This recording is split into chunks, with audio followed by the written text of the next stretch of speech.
Welcome back to What Are Noobs for General Disturbance. This is a T95E6, it's a tier 10 reward tank. It's located on the north spawn of Overlord and it's under the command of Awppenheimer. Well, this medium has a 120mm gun, capable of 400 alpha, penetrating 258mm of armor with standard ammo, and with the heat rounds it'll go up to 340, and he's carrying a few HE rounds just in case. Already got 2 marks on the barrel, and well, obviously it's Awppenheimer, you can expect a good game. Now, we've seen the T95 in his hands before. He did send us a replay a short while ago actually with the T95E6. As you can see, it's got that big weak spot, the cupola, right up on top of the turret. Yeah, it's kind of awkward, that. It's based on the T95 hull, which, as you remember, is the same hull that's used for the FE4201 in the game, which is also a reward tank, and Awppenheimer has that one as well. No sign of the enemy across the gap. Oh no, he spotted one now. Progetto. And he gets a shot in before he pulls down. So he does get his first shot in, and he gets a high roll at that. 461 is high. Remember, 400 alpha.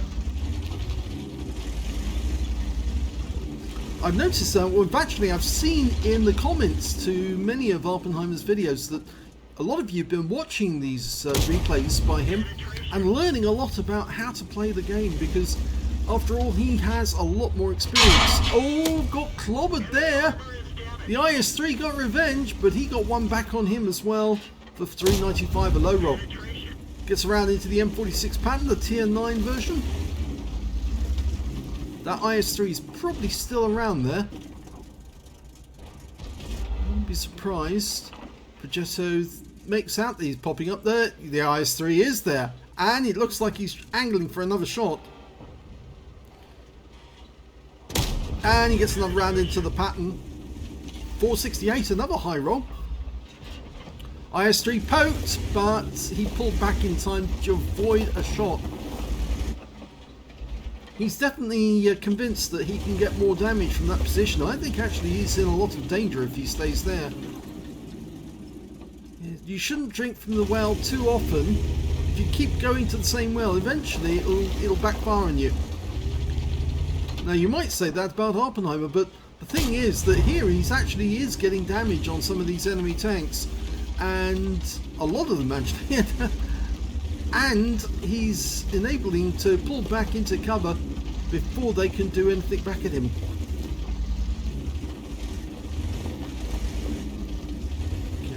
K91 over there. Progetto popped up for a second, but it's gone back down again. IS-3's moved around to the western, or is it the eastern pass actually? From this direction. It's the eastern pass. Patton's moved around as well near the Progetto. The bowl's virtually empty. Well, this area of the, if you could call it the bowl. And it looks like now he's going to be able to exploit using this rock to attack the enemies on the eastern side. Unfortunately, he exposed himself to the Progetto and he took a round. Only 223 though, because it's only a 90mm gun.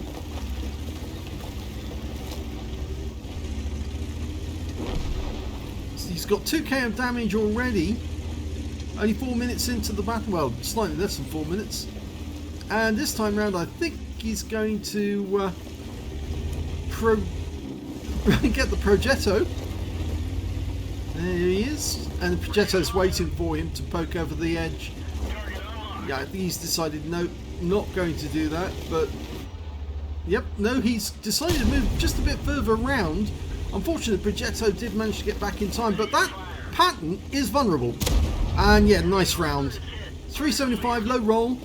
But he can get another round into that guy, but the Progetto is watching to see when he pops up. And another round into the pattern, makes him a one shot. It was a high roll for 441. That pattern needs to be very careful now, because he is easily take a one shot. He's joining the Progetto for company. Only 31 hit points. You could ram kill him. In fact, the eastern pass has now fallen, which means that Patton needs to be near the Progetto just to get some protection. And Awppenheimer's decided that this side of the bowl is exploitable.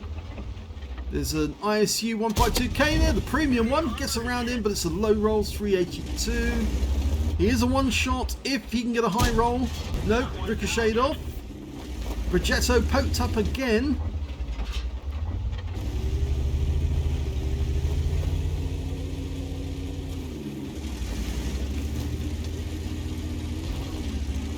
Now he pulled back there because the 53 TP came into sight, puts a round into him, 366, and bounces the round that came off from, hit the front plate of the vehicle, you can see there. Shows that was very well angled, and of course he was very well angled himself at the time. Okay, oh, I didn't see that one. He got a shot into the Progetto, moved all the way round. Turned his turret round. I was expecting him to get a shot into the 53 TP again. I think now he wants to get that Progetto and the Patton as well. Where have they gone? He's gone. He must be around with the Patton then.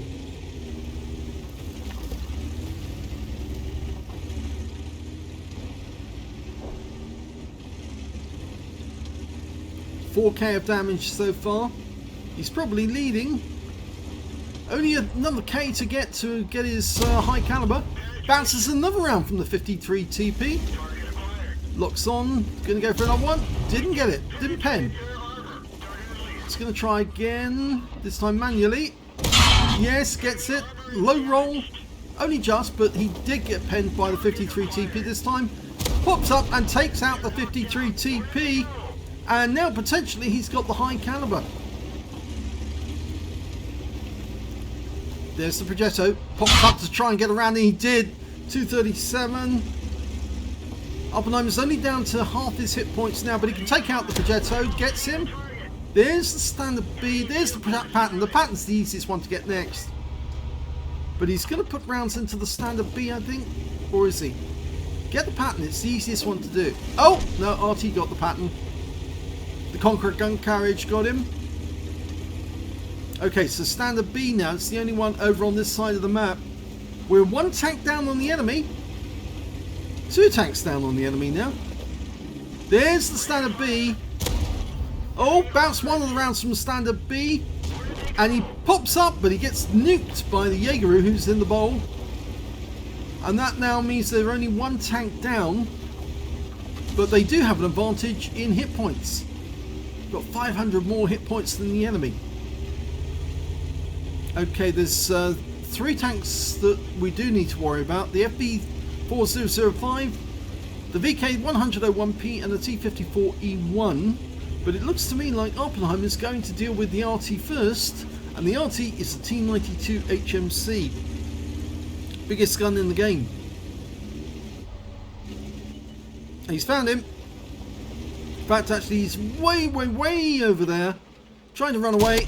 Takes the round, 473, dives into the culvert. Or I should say, not the culvert, the chine, because it is a chine. And we lose sight of him, but I'm pretty sure he's headed to the beach.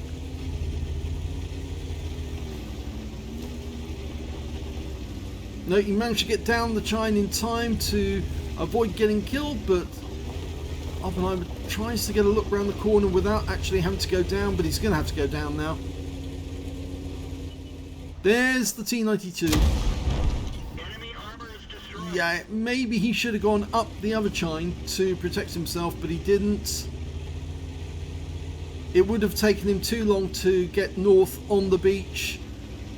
We've lost the Jaegeru, which now means that Awppenheimer's the last member of his team alive, facing two opponents. One of them is the Heshbarn, the other one the T54E1.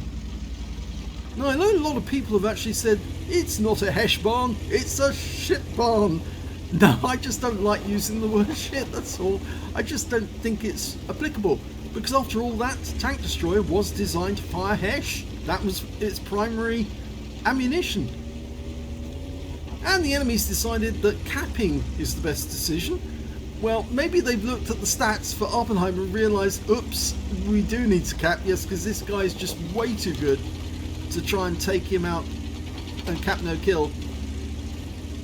But it could be that they're also trying to lure him in so that they can then get a kill shot on him. Well, he's not going to be able to see the cap from here. There's the... Oh, it's the Heshbon. So that means the T94E1 is in the cap. And he's low hit points, the Heshbon. One round in, 231. Very low. He's firing the heat now. And gets the kill shot, but he took a round from the T54E1. He's not a one shot yet, but he is close. And now that T54E1's got to be worried, because he's a two shot for Awppenheimer. And so is Awppenheimer as well for his gun. But Awppenheimer is by far the better player, and tactically he will have the advantage because he can play this whilst the other guy has to stay in the cap, so he's at a disadvantage. And he takes a round into the turret. It looked like it went to the cupola, and now this guy's desperate and he's out the game. There you go, just shows to show superior experience does count. So victory for Awppenheimer in the T95E6. Let's have a look at the end of battle stats. Here's the end of battle results for that game, and it was an ace tanker for Awppenheimer in the T95E6. Well, you would expect it, considering he was the last man alive and he did a huge amount of damage in the game. He got a 5 for effect for doing more damage than the hit points to his own vehicle. He got a fighter badge for getting at least 4 kills. He ended up with 5, just one short of getting a top gun. A duelist for taking down 2 tanks who damaged him. A hand of God for surviving the battle. Hammer received damage from 4 different enemy tanks. And a bruiser medal for getting at least 5 critical hits. In fact, he got 7 in this one. He got a high caliber for dealing the most damage in the game, so he did complete that. And also got a defender by resetting the cap and getting at least 70 defense points in the process. His win rate for the battle, 13,796, which is super unicum and a lot more. And well, you have to scroll the page to see everything there. So let's have a look at team score. Highest damage, 7,355 hit points. The next high scorer was actually fairly close. The FV4005 managed to get 6,526, so he was definitely their best player, but it cost him a lot in hit points in the process and made him vulnerable to Awppenheimer. The next high scorer was the STB1 on the enemy team with 3,706 hit points. And after that, the Bisonte on Awppenheimer's team, he managed to get a tank sniper in that game as well with 3,203 hit points. When it came to kills, yes, Awppenheimer's tops with 5 kills, 3 kills for the Conqueror gun carriage on his team, the FV4005 on the enemy team, and their T54E1. And when it came to base XP, yes, he's top on that one. He's top on all 3 columns. 1,319 to Awppenheimer, 1,038 went to the Bisonte, and the next one, 861 for the E75TS. So only 2 players managed to get over 1,000, but you can see Awppenheimer was streets ahead of the Bisonte driver. He fired 25 rounds in that game, got 23 direct hits and 20 penetrations, so very good accuracy. Only a couple of shots went astray. 1 splash damage as well. Damage of 7,355 hit points, of which 855 were at more than 300 meters. He received 8 hits from the enemy, 5 of them penetrated, and that's why he had so little hit points towards the end, and 3 non-penetrations, and 1,000 hit points of damage blocked by his armor. 3 enemy vehicles were spotted, 9 enemy vehicles were damaged, 5 killed, and 703 hit points of spotting assist, and 84 defense points, and that's what gave him the Defender Medal. On a premium count, he earned 99,060 credits, got 87,643 for holiday ops, and 186,703 credits altogether after repair, ammunition, resupply, and consumables. And even though he fired a few premium rounds in the game, in fact actually fired most of them at the end of the game rather than the beginning, because he was firing standard ammo and it was working, he ended up with a profit of 96,828 credits for the game. 7 bonds, it was a tier 10 game with tier 8 tanks in it, 1,978 XP, times 2 for the first victory, 990 for this being a holiday ops game, and 99 for this being a premium vehicle, a reward tank, total of 5,046 experience points altogether. So another superlative game from Awppenheimer. I'm sure he'll be sending us more in the future because I think he rather likes sending us our replays, his replays rather. And we also get a lot out of these replays because they are just so educational about what to do, where to go. And in fact, actually, I look at these games and I think, yeah, I think I can do this. If I keep watching these long enough, I'll know I'll do it automatically. And then I can too, maybe in the future, after a few years, I'll be as good as Awppenheimer. Maybe. Anyway, I hope you enjoyed that replay. If you did, please give this video a like. Do subscribe to our channels on both YouTube and on Rumble. And leave a comment down below. And thanks for watching.